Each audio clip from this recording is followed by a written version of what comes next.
पत्नी की फरमाइश वगैरह वो देवघर जाता नहीं था बाबा धाम से और कुछ तना एगो हरी हरी चूड़ी और एगो गेरुआ कलर के साड़ी ले आ दे। आ देखिए कितना भाव में फरमाइश करता रही कि चढ़ल बा सवनवा खुश होए नहीं मनवा एगो गेरुआ साड़ी से कि एगो गेरुआ साड़ी से कहा तेरी साड़ी बिंदी टिकुली से नूर सब तलेबे करम लेकिन देवघर में हम चले साथ में कि देवघर ले चल सजनवा हो पर धनवा के गाड़ी से आहई कमेटी के गाड़ी से कि चढ़ल बा सवनवा खुश होए नाही मनवा एगो गेरुआ साड़ी से एगो गेरुआ देवघर ले चलो सजनवा हो पर धनवा के गाड़ी से आई मुखिया के गाड़ी से देवघर ले चलो सजनवा हो पर धनवा के गाड़ी से आई मुखिया के गाड़ी से चढ़ल बस मनवा खुश होए नाही मनवा एगो गेरुआ साड़ी से एगो चढ़ल बस मनवा खुश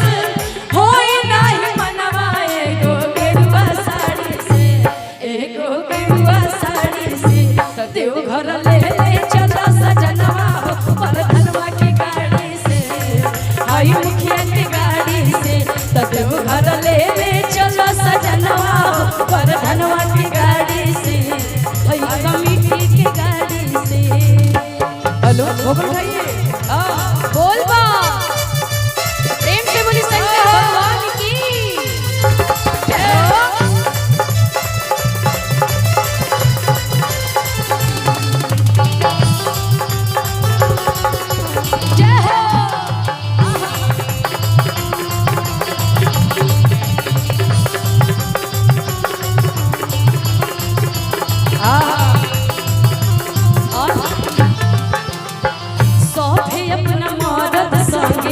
बाबा धाम जाता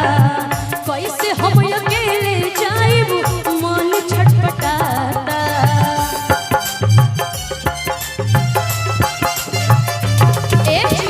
सभी अपना मर्द संगे बाबा धाम जाता कैसे हम अकेले जाइब मन छटपटाता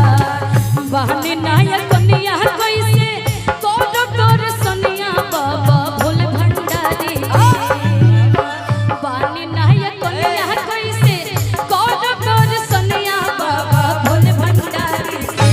बाबा भोले भंडारी से देवघर ले चलो सजनवा हो पर धनवा के गाड़ी से हई कमेटी के गाड़ी से देवघर ले चलो सजनवा हो पर धन के गाड़ी से हई मुखिया के गाड़ी से बोल जय श्री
देवघर ले चलो सजनवा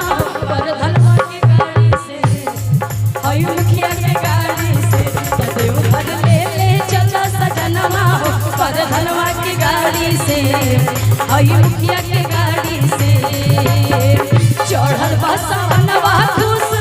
होई नहीं मनवाए गो गेरुआ साड़ी से चढ़ल बसवनवा खुश होई नहीं मनवाए गो गेरुआ साड़ी से एगो गेरुआ साड़ी से त देव घर ले ले चला सजनवा हो परसवा के गाड़ी से आई मुखिया के गाड़ी से त देव घर ले ले चला सजनवा हो कमिटी के गाड़ी से आई मुखिया के गाड़ी से त देव घर ले ले चला सजनवा हो परसवा के गाड़ी से आई मुखिया के गाड़ी से त देव घर ले ले चला सजनवा हो परसवा के गाड़ी से आई मुखिया के गाड़ी से त देव घर ले ले चला सजनवा हो परसवा के गाड़ी से आई मुखिया के गाड़ी से प्रेम से बोली बोल बा मॉनिटर बंद है।